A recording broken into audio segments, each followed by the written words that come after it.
না, জিনাকে না বানালে হযরত আব্দুল্লাহ হুজুর কেউ বানাতেন না। মায়ের পেটে থাকাকালীন বাপ আব্দুল্লাহ হুজুরকে ডেকে নিল। দুনিয়ায় এসে কোনোদিন বাপের মোহাব্বত পেল না।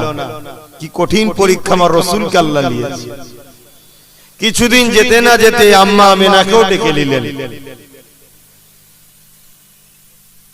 কত বড় বড় দুশমনের মোকাবেলায় আমার রাসূলুল্লাহর কখনো দান্দা মুবারক শহীদ হয়েছে, কখনো রক্তাক্ত হয়ে তায়েফে অজ্ঞানে পড়েছে, কখনো পাহাড়ে চলে গেছে, কখনো আবার মদিনা ইয়াসরিব মক্কা ছেড়ে মাতৃভূমি ছেড়ে হিজরত করতে হয়েছে। দুনিয়াকে আল্লাহ দেখাচ্ছে যে আমার বন্ধু তোমাদের জন্য মডেল, আমার বন্ধু আমার ভালোবাসায় কি স্যাক্রিফাইস করছে দেখো, কত ত্যাগ স্বীকার করছে দেখো। আর তুমি কে তাহলে? তুমি কি ভাবছো আমি এমনি এমনি জান্নাত চলে যাব? যার জন্য জান্নাত বানালাম, যার জন্য কায়নাত বানালাম, সে আমার প্রেমে কি কুরবানি দিচ্ছে দেখো।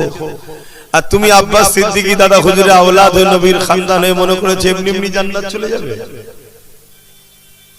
তুমি 5 ওয়াক্ত নামাজ পড়ে একটু মুখে দাড়ি মাথায় টুপি দিয়ে একটু তাসবিহ তাহলিল পড়ে মনে করছো আমি জান্নাত চলে যাব? তাহলে ইমামে হোসেন কারবালায় কি করতে গিয়েছিল? নামাজ পড়তো না, তাসবিহ ছিল না, হজ ছিল না। আমার আল্লাহ বলছেন আমি যাকে যত ভালোবাসি তাকে তত কঠিন পরীক্ষা নিই।